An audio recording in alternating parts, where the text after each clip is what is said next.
Hello and welcome to another episode of Earthworks Hub. I'm your host, Ivan Orlovic. With me today, I have a special guest, Luke McCrone. But before I start speaking with Luke, just a couple of things. I need to do a quick shout out to Melbourne Tractors, our sponsor. They are a Cabalco, ASV and New Holland dealer. So make sure when you need your next machine, you go and see these guys. The second thing I want to talk about is our episodes. Some people have asked me why we don't have video, but we do actually have video. So every episode has video along with the audio. So on Spotify, it has both. I know when you go to YouTube podcasts, they only have just audio. But what I've done is on my YouTube channel, Eagle One Industries, I've actually uploaded all the episodes so you can see video and audio. So if you want to see both, go to that, or so YouTube or Spotify, or the other option is Apple. Okay, so without further ado, Luke McCrone wears two hats. So he's in the earthworks industry as an owner-operator, but also one of the leaders for the Victoria Tippers United. Is that right? Victorian Tippers United, that's it. Yep. That's the one. So, yeah, look, before we get into that, can we just start with yourself? Like, what sort of got you in the industry? How'd you start, and what do you sort of currently do?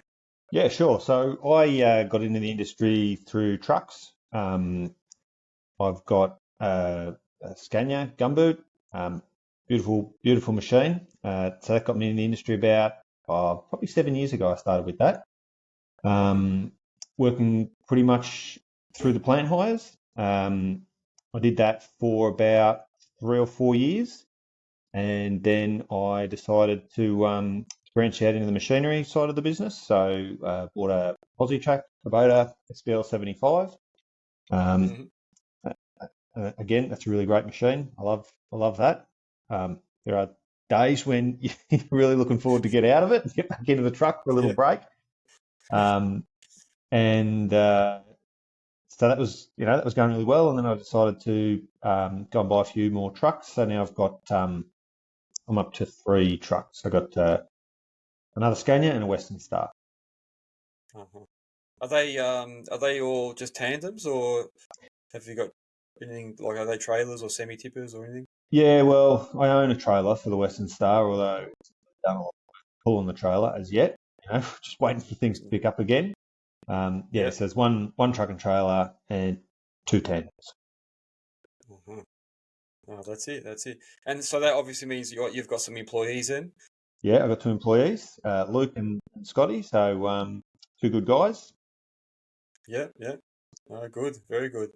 How do you go? Like, how do you find? Is there any challenges with employees and that, or is it sort of been pretty good for yourself? No, it's probably the most challenging thing I've done in this industry is hire people. It has been, it's been really difficult. I had a couple of stutter steps along the way. I had one particularly bad egg recently that I got.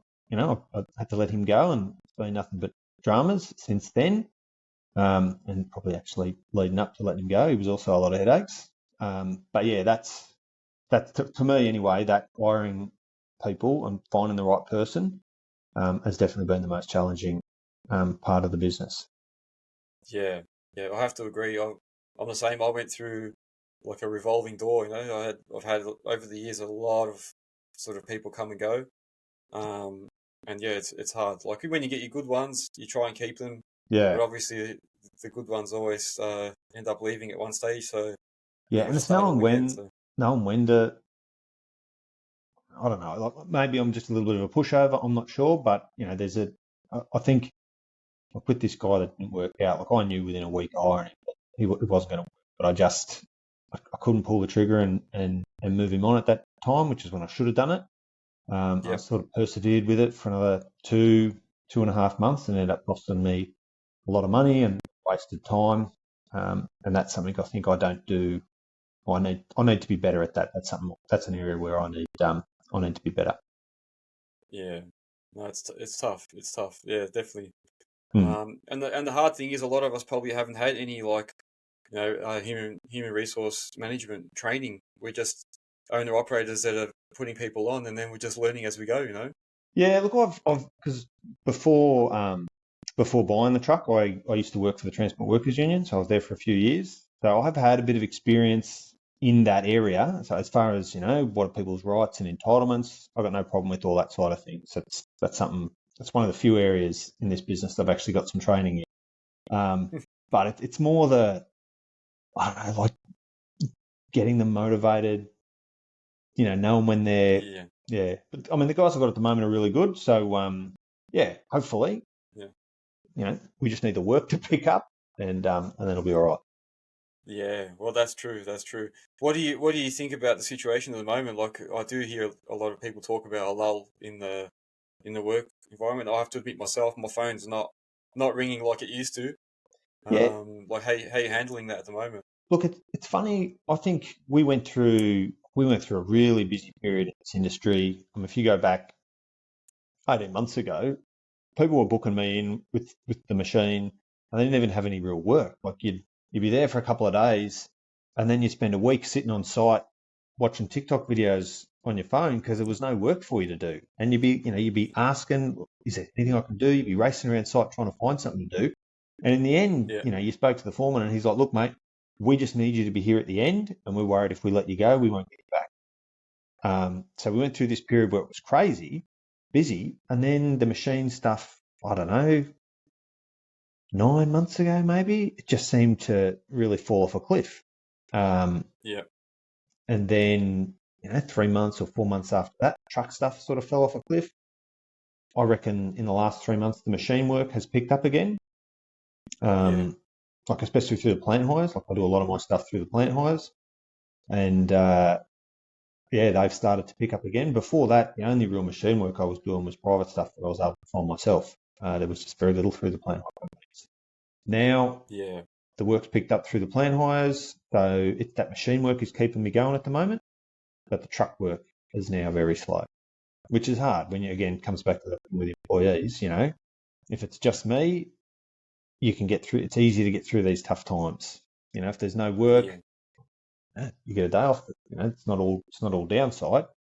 But when you got wages to pay every week, whether there's work or not, the pressure really is on. So yeah, and that's one of the hardest things in our industry. Like I was saying in some of our other episodes, and we have a lot of days where there's no work. We've been rained off, or we've been heated off, or it's hard when you've got full timers and they get sent home early. You only get paid, the minimum hours, but you've still got to pay them for the full day. And there's all these little catches that people don't think about when they put people on.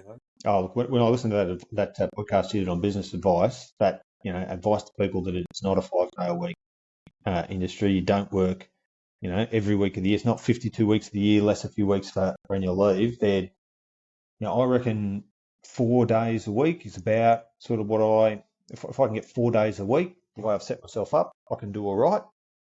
If I can average 3 days a week, I can probably just pay my bills and tread water. Under 3 days, it gets very difficult. And if I can get, 4.5, 5 days, you can make really good money. But it's that challenge to try and get that constant work. Yeah, no, that's true. That's true. Mm. And what about the future for your business? What do you sort of see the outlook will be? It's hard to say. Look, I'd like to. It'd be really because at the moment I reckon I'm in a really difficult position because I don't have enough employees that I can afford to step back from the business and just sort of manage them and run them. But it's enough employees that it's a fair bit of extra work. You think, oh well, I send them a text message in the morning and tell them where to go. That's the end of the. No, there's a lot more to it when you've got employees. If you think about it for guys with trucks, how much time do you spend chasing up little niggly things on your truck? Now you're doing that, but you're doing it 3 times as much because you've got 3 trucks. And frankly, your employees are not going to look after your gear as much as you do. Which is, it's not a criticism of the employees. Of course, they're not going to care as much about it. It's your bread and butter. It's really important to you. It's your, one of your main priorities.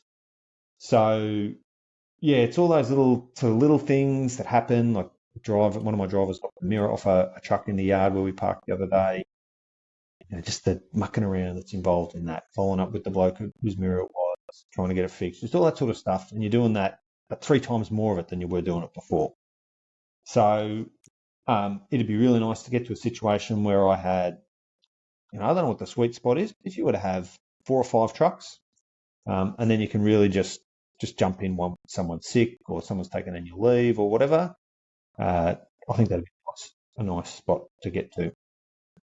Yeah, I think you're right. There's two things out of that I noticed. One is you're right. I think there's like a tipping point where you get to a certain level, and I think I got to that tipping point, where you've got to either decide to put a manager on or you step back and handle things without actually being in one machine or one truck every day. Yeah.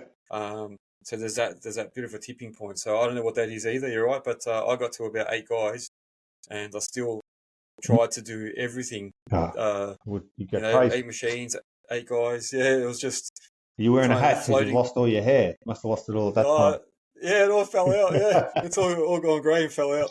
But no, I remember like floating out machines for the guys that didn't have truck licenses after work, before work, and then I'd go and jump in, and someone will be sick, and then have to go and jump in that machine. And I think I was at that point where I could have put someone on as a manager or stepped back myself, but I was probably also at the stage where I didn't have enough to justify putting someone on in that role. You know what I mean? Or I don't know. It was just there's like a tipping point, but I don't know what that perfect point is. I can't imagine like eight machine operators would be. I mean, I even noticed going from, say, looking for tandem drivers is a lot easier than looking for truck and trailer drivers, just because it's that bit harder. Again, it's that bit more technical. The pool of people out there that can do that work is smaller, and so it just gets harder and harder to try and find somebody in that sort of space. To try and find somebody that can operate machines, I think would be just as difficult. And to get 8 of them, Jesus, good luck. Yeah, no, you're right. And that's the thing, we try and give people a go, and we want to train them up and try and help them out.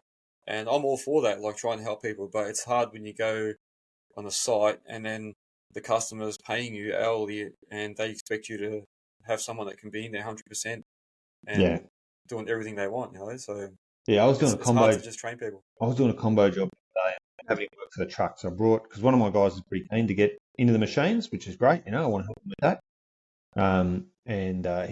We had no work for the truck, so he came down to the job and I had him driving the truck on site while I was doing machine work. So I thought, the client's getting a pretty good deal out of this. And then I can chuck him in the machine, I can get him to load the trucks. But when you're watching him do it, it's just, you don't sort of realise how much slower someone's going to be for the first time rather than when I'm doing it. And you just, you can feel the seconds ticking away as he's loading the truck, and you're like, Jesus Christ, they're paying us to be here. Even though I'd had him there for a few hours for free driving the truck, it was harder than I thought to actually get him out on a job and get him some time in the seat. Yeah, no, it is. It's tough. And that's what I found. I found that getting the equipment and the trucks, and that was probably the easier part. Putting someone in that seat that can do everything you want is the harder part. Yeah. And with trucks, you can know pretty quick whether someone can drive. Like, you take them for a test drive, they back the trailer, you can get a pretty good idea about whether they're going to be able to do the job. I think with machines, there's a lot more different sort of things you need to do. Like with the posi, loading trucks, trimming, just an eye for levels, all that sort of stuff. It's harder to try and quickly determine whether somebody's going to be good or not. Yeah, it's true. And look, we all keep learning. I mean, to this day, I'm still picking up stuff. I watch somebody do something, and I watch them do it, and I say, "Oh man, that's heaps better than the way I do it." So yeah, that's right. I'll try their way, and it comes out good, and I go, I'll start doing like that from now on. So even today, I was digging a spade edge with my excavator, which I've done a certain way, and I thought, you know what, I'll reverse the bucket, dig it sort of backwards, and it worked heaps better. So after all these years, I'm still learning. So it's just how it is, Yeah. Oh, that's good. So with the business and that, are you like doing all your own like paperwork and all that sort of stuff, or do you like outsource all that, or like all your invoicing, bookkeeping, and all that? No, I do all that. Or I should say we, because my partner Lara, she does a lot of the, especially set up the bookkeeping for us. So we do all that ourselves, which is, I mean, I don't reckon everybody needs to do it all themselves, but everybody, like especially your BAS statement. Look, my own personal opinion is really, especially on the truck side of things, everyone should be doing that themselves because it gives them such a good look at how the business is going, how much you're spending, where you're spending it, and there's money in doing your BAS. Like we were talking the other day about the diesel fuel rebates.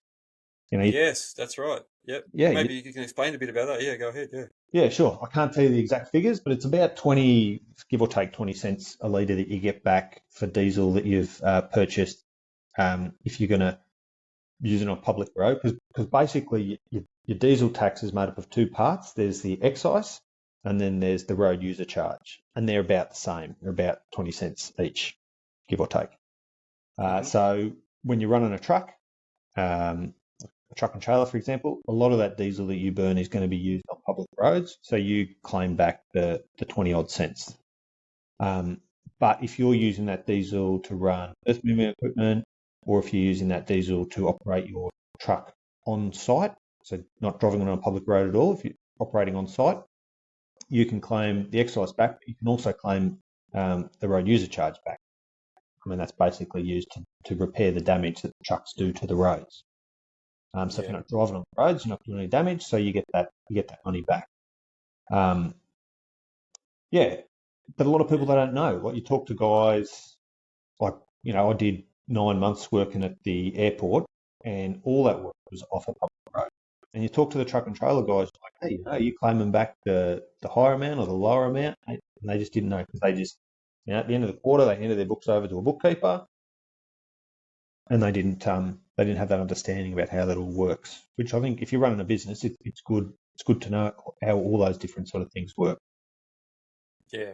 No, I think you're right because I'm the same. I speak to a lot of guys and mention things like that, and they have no idea because they just think the accountant should know that. But I suppose accountants can't be specialists in every field, so they might not know all the exact details of what you do and how you run it. So you got to be able to tell them. And look, a lot of the guys, especially in the trucks part of the industry, guys might have had a family tax person that did their tax when they were working on wages. Now they've gone and bought a truck. They just go to the same person, and they do their BAS and they do it like, they do BASs for the people that run the cafes on the street they live on or whatever, but they're not experts in this area. And I think they're missing out. Like especially if you go back through COVID, there was a lot of government money available, a lot of different grants and stuff that was available. And through my role at BTU, we were doing our best to make sure everybody knew about those, what was available, where they could get money, blah, blah, blah. And quite a few people were coming to me for help. How do I claim this? My accountant says I can't get it. And you just look at the way their accountant had set things up for them. And look, I'm not an accountant, but it was very different to how others had done. And it just seemed, to me, it didn't seem like they were getting very good advice. So, I suggested they go and get a second opinion. But yeah, you do wonder how well run some businesses are in the tipping industry, at least. Yeah, and people could be missing out on some money that they could be getting back. So yeah, it's important for all listeners. If you're in a machine or a truck, make sure you talk to your accountant about the fuel tax credits and how it works because you could be eligible to receive some refunds.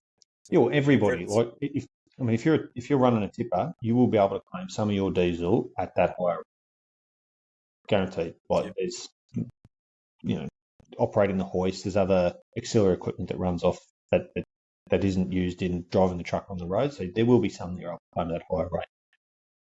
Yeah. Well, there you go. That's good.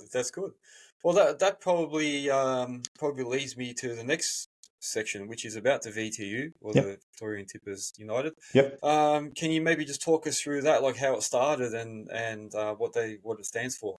Yeah, sure. So when I came into the industry, the rates were pretty terrible. I mean, tandems were getting, depending on which plant hire you were with. I'm with Fleet. The rate was $75 an hour for a tandem, and it had been $75 an hour for 5 or 6 years. It just didn't move. Like it was stuck, and it was showing no signs of movement. And it didn't matter whether it busy or quiet, it just stayed where it was. The contract rates would go up and down a little bit, but they were always pretty orderly. And so, along with another guy, Rob Norris, who's still in the industry, doesn't own his own truck anymore, but when I was at the TW, I'd worked with Rob to try and improve some things in the industry. So we thought, look, let's try and set something up. Nobody else was really interested in doing anything for tipper owner drivers. So let's set up an owner driver association of our own and see if we can do something about the state of rates in the industry. And it was pretty slow going to get it off the ground, to be honest. I think Rob and I sort of sent some text messages, spoke to a lot of people we knew that were interested in doing something. And so we had our first meeting at the Zagamis in Reservoir, and it was me and Rob. That was it. We were the only two people that showed up to it. And so from there, we had the Facebook page. We sort of got that going, spread the word on the Facebook page, Victorian Tippers United. And we did an online survey of what people thought about the situation in the industry with rates and conditions. And we had, 50-something people fill out the survey. And so then we called every one of them. As I'm driving along, I list and, you dial, talk, So I'd spent 2 weeks just talking to people on the phone, driving around. We had another meeting, we might have got 5 or 6 at that. We had another meeting, got 5 or 6 different people. And slowly we built up to the point where we had a pretty large meeting at a park in Fairfield. We elected a committee of guys. I think I was there, Fairfield. Yeah, You were coming along to the meeting, yeah. Yeah, I did come to one of those. Yeah. Yep. Yeah. And so we elected a committee, and there were some really great guys from all different parts of the industry. We tried to set them up so there was some representation from each of the agencies, and so some really good guys jump on board. Rick Woolcock, who's still he's the treasurer of the VTU at the moment. He stepped up at that meeting. We had Avatar Singh came on board. We had Billy Patevsky came on board. Evan. Who else? I shouldn't have started listing names because then I'm going to forget someone. Look, surely they won't get offended. That's all right. No. That's all good. Dean Drummond. Who else? Probably forgetting someone important. Anyway, yeah. So we set up a committee, and away we went from there. So it was about trying to push the agencies into increasing rates, and slow going. We wrote to the agencies, we met with them, slowly, and then COVID happened, and that sort of shut everything down. It wasn't a good time to be pushing for rate increases. So we used that though as an opportunity to make sure everybody was aware of what was happening with the lockdown, how it affected us. We lobbied government to get some changes to improve things for tippers. We were initially classed as construction workers, which meant guys couldn't come sort of out. Guys that lived regionally, and a lot of tipper drivers have a truck, they might be in Gisborne or back at Smarsh or something. So those guys were prevented from coming into the city to work because they were construction workers. And we pushed to get that change so that we'd be considered to be delivery drivers. So that freed up a lot of people and made it easier for people to move around for work, which was great. We plugged people into a lot of the grants and stuff that was available for small businesses at the time. And then when we came out of COVID, then we started to push again for rate increases. So we got I forget the exact numbers, but I think we had 300 businesses that for example, we've got 3 trucks, other people have got multiple trucks. So we reckon that 300 that we had sign on probably represented about 500 or 600 trucks at the time. And so all these businesses wrote to their plant hire and said, look, we're appointing the VTU as our negotiating agent. We'd like you to meet with them to negotiate rates and conditions. And, from the moment we sent those in, we saw the rates started to move. So that was really good. So rates started to move for the first time in almost 10 years. They went up. And then fuel spiked, and we needed another rate increase. Fuel had gone up 20, 30, 40 cents a litre, which is a big problem when you're running trucks. Yep. And so we went back to the agencies looking for another rate increase.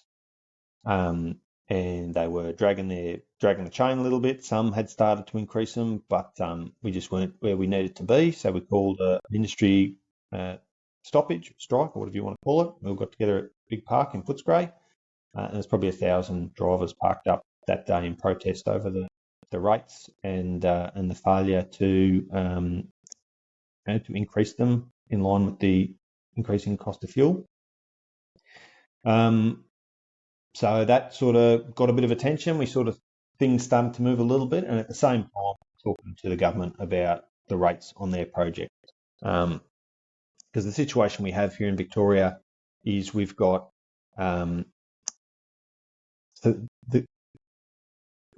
know, maybe I should step back and talk about the government rates. So the government rates are something that we've been fighting for a long time.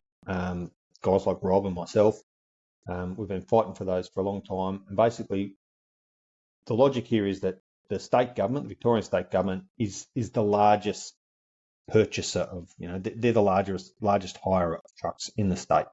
That's the way we look at it. All their major projects have got hundreds and hundreds of trucks on them. They are hiring those trucks, and we've said, look, the government should be best practice here. Like they shouldn't be getting trucks as cheaply as they can, because when you're not paying a truck enough money, where does that, where do they find the savings? It's not you can't do this job. There's no better way of doing the job. Like you get loaded at point A, you tip it off at point B, and you burn diesel. You burn about 2 litres of diesel, which is about half a litre of diesel per kilometre in a truck and trailer, and about a third of a litre per kilometre. Oh, that's just what you do. There's no better or clever or smarter way to do it. And if your rate gets cut, the only place you can take it out of your own pocket, and there's not enough money in it for guys to take it out of their own pocket, or you can take it out of the repairs and maintenance on the truck. And when you're taking it out of repairs and maintenance on the trucks are less safe, accidents happen, and we had a really bad track record in Victoria with fatalities in our industry. I think there were, before the government introduced these minimum rates, I think we'd had 14 fatalities in this industry in the preceding 3 or 4 years. That's just tippers. So most of them weren't the drivers.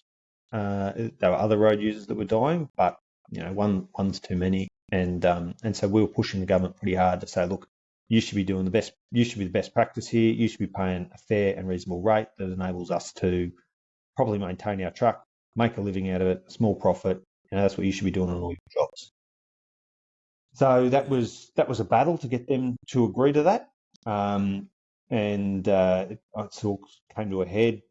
This was in about 2014, 2015, with a protest that we had. So one agency had the Tulla widening job. I think Fleet might have had it. They were paying $75 an hour. They were undercut by another agency. Can't say exactly who that was. I've got a fair idea who it was, but I don't want to say who it was in case I got it wrong. But another agency came in and undercut them, and they were down to $68 an hour, which was just you couldn't do it. So we blocked the Tullamarine Freeway for a couple of days. So we drove. We took about 30 or 40 trucks onto the Tulla Freeway, and we took every lane. We drove at about 10 kilometres an hour up and down a few times. I remember that on the news. Yeah, that's right. Yeah. And then we did it again the next day. And look, and at that point, I got a phone call from one of the advisors to the Premier and said, look, this is silly. Let's see if we can sit down and work this out. And from there, we ended up with the government rates. So those government rates are mandatory on all state government funded projects. So your big Northeast Link's the big one at the moment, but anything from road maintenance, schools, anything like that, if you've got a truck on that job, you've got to get paid those minimum rates. So they're now $107 for a tandem, $150 an hour for a truck and trailer. So we've had these government rates for a long time. The VTU's done a lot of work to make sure they're actually paid, and there's been some big projects where those rates weren't paid. The biggest one was the Chisholm Road Prison project down in Geelong. There were a lot of trucks on that for a long time, and it took us a little while, but we were able to get hundreds of thousands of back pay, hundreds of thousands of dollars in back pay for an work project.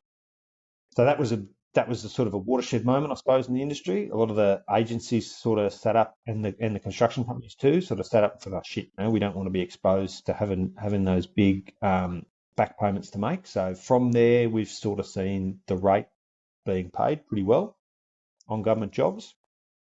And, to jump forward to what I was talking about with fuel, so we were pushing, we'd had a strike to try and get the agencies to increase the rates on all jobs.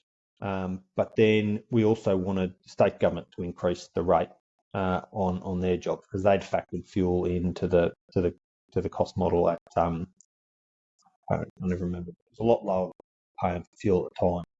So we'd been back and forth with the government. We weren't really getting anywhere, so we got we had 150, 160 trucks, and we parked them on the Westgate Bridge during rush hour, and then we did a bit of a procession into Parliament House, and we surrounded Parliament House, and within a couple of weeks we got that fuel increase on all jobs. So yeah, fantastic. Yeah, that's a good achievement. Yeah. By everyone, it's like it was. And there were sticker trucks involved in that process, guys with E8 stickers on their trucks. So there were guys sticking their neck out a lot further than me. And by working together, we were able to achieve that, which is really good.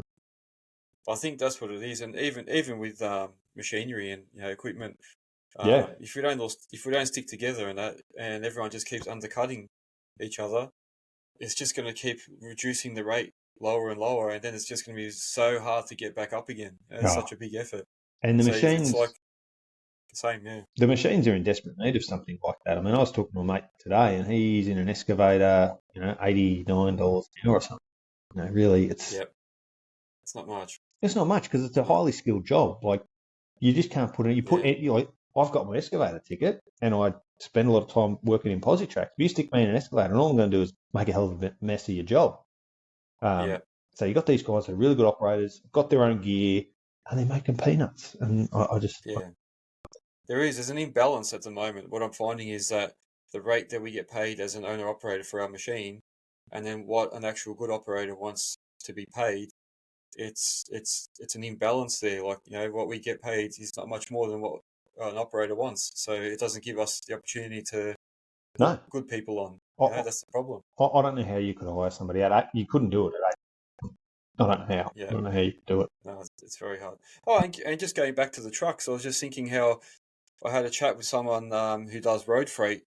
They've obviously got nice polished trucks and new things, and they always say to me, how come all the tippers are all so old always?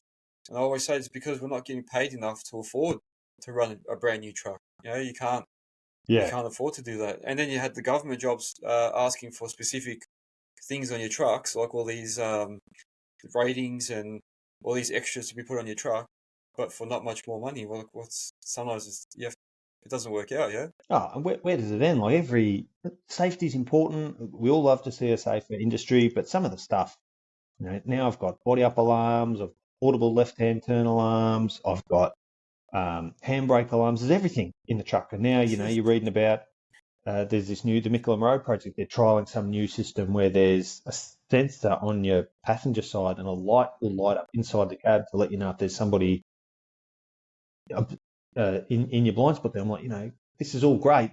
Technology is wonderful, but, why are we wearing it? Like, why are we paying for it, subsidising all this stuff when everybody's interested in road safety, not just the person who owns the truck? Everybody's interested in it, but we seem to be the ones that just pay for it all the time. It's true. Soon you won't be able to fart in your truck without an alarm going off, isn't it? Yeah, that's right. That's next. That's it. So you've obviously got a lot of members, and you've obviously achieved a lot, I can see there. What are your sort of future plans? Like, what are you guys working on at the moment?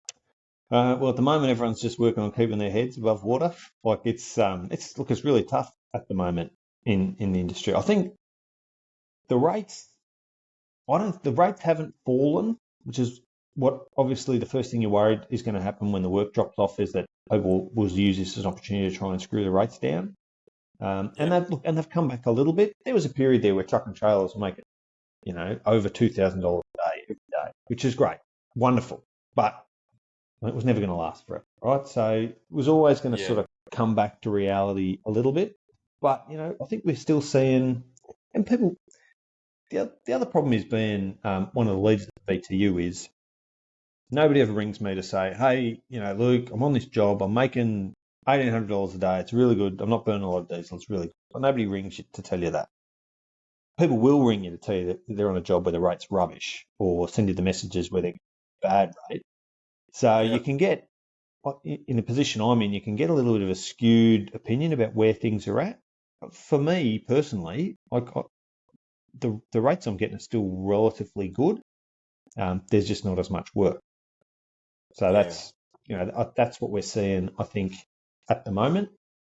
And when things pick up again, which I'm optimistic that they will. Like there's if you look at the infrastructure program for next year, the North East Link alone is set to have, depending on who you talk to, but the project is telling us that they're going to have north of 250 trucks a day on that project.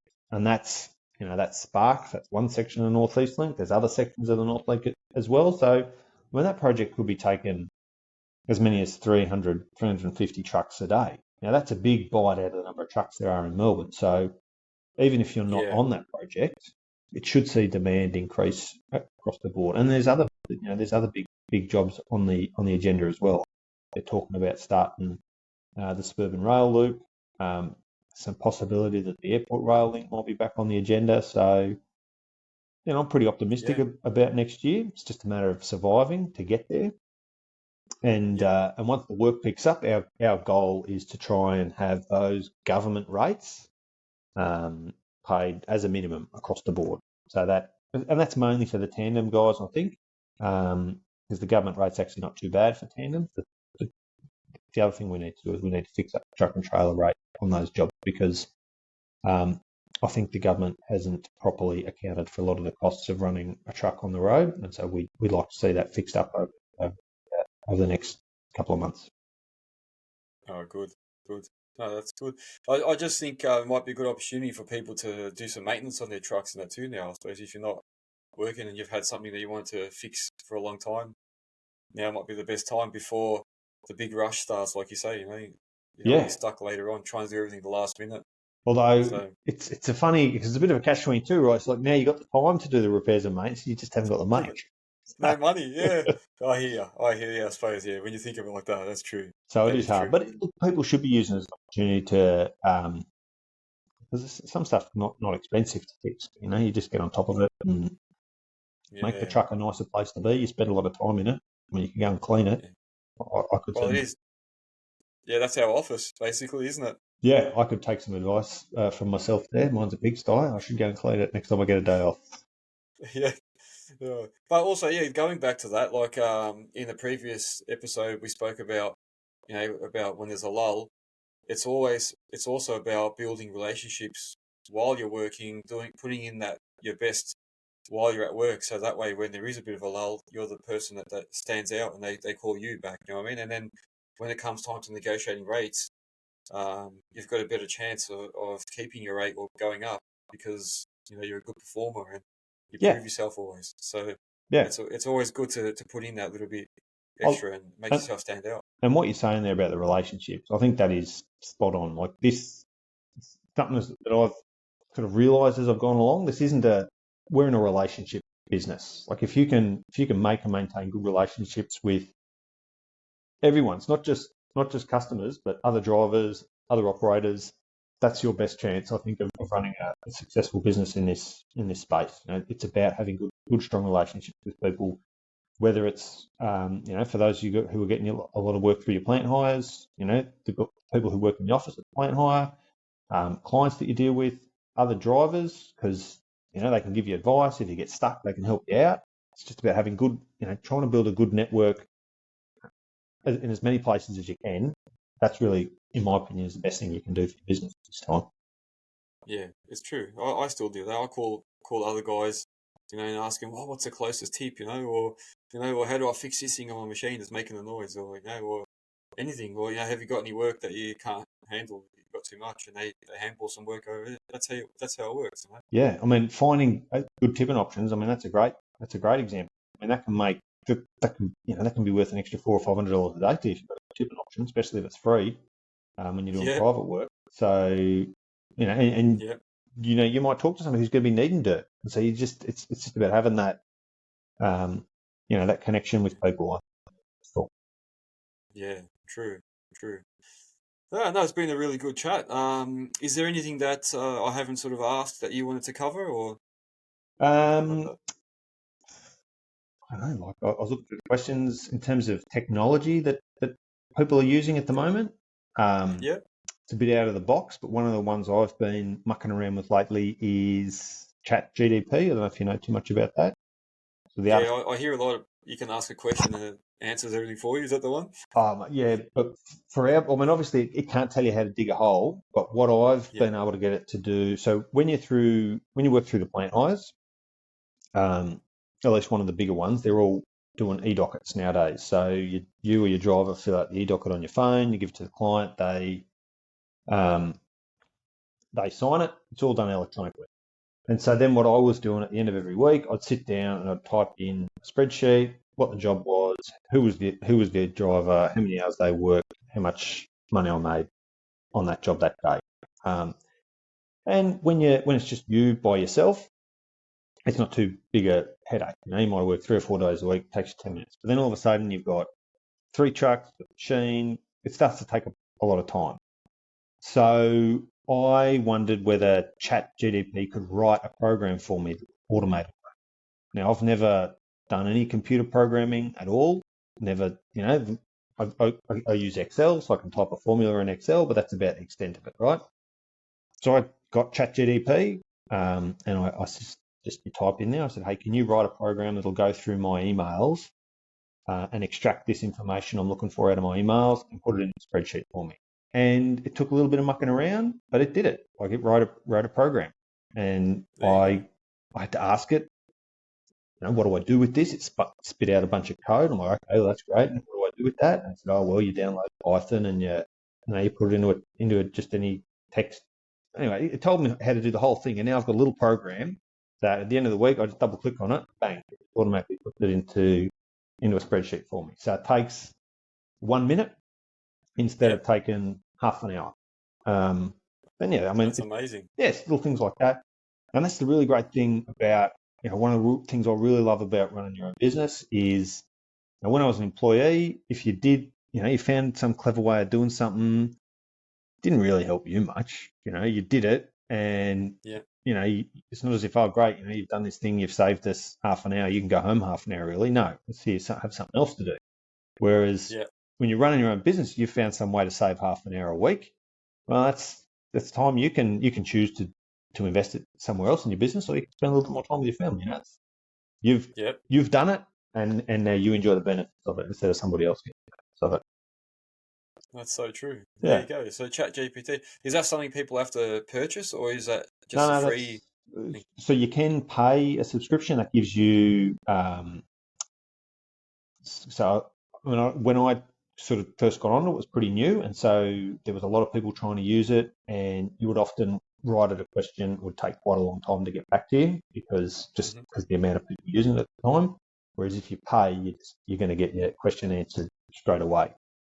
But you don't have to, and there's other free, like Bing, I think, has got some sort of artificial intelligence. So yeah, I was, that's something I've done, and I thought that was pretty useful to our business. So, and there's no doubt there's other things you can do with it. It's just somebody cleverer than me that needs to think of it.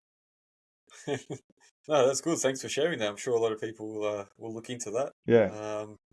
No, fantastic. Now, for people that aren't members or don't know much about the VTU, how can they find you guys? I know you've got a Facebook group, and what about any other way? Or yeah, so the main way we do it, because we're all volunteers, so we discussed earlier the pressures of running a business, managing employees. So the amount of time we've got to put into it isn't as much as we'd like. So we all the guys on the committee work in the industry.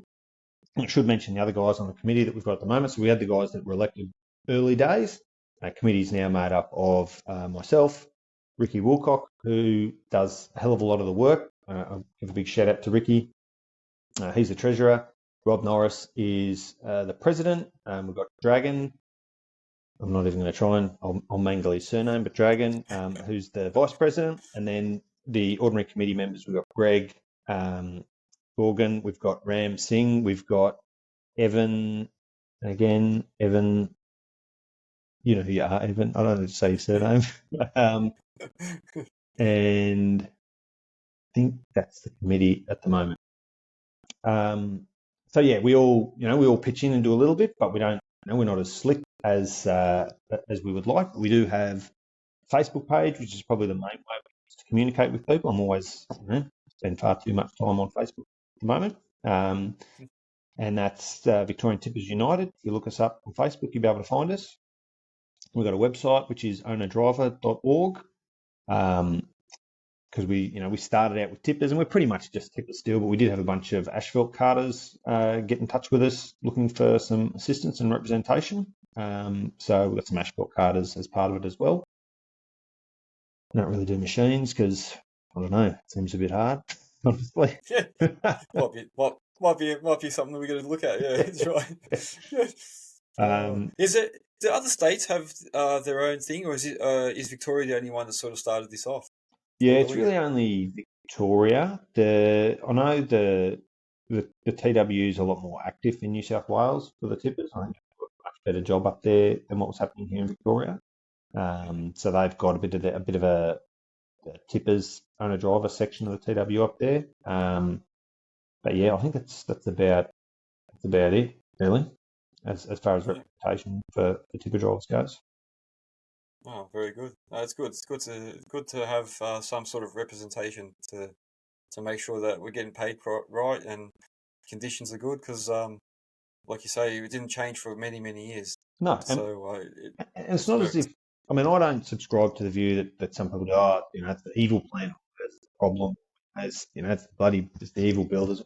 I think there's a lot of people in this industry that are really genuinely trying their best to pay good rates. I mean, I speak a lot of the plant hires regularly, and I don't think they're out there trying to rip us off, but it's just, it's a cutthroat business, and they're trying to run businesses the same as what we are, and they've got people that they employ that they need to keep, and they need to keep the money coming in, and that's, it's just part of how it is. Like, if they're not getting any work, they're going to try and go a little bit cheaper to get it. So I don't think there's anyone to blame for the situation we found ourselves in.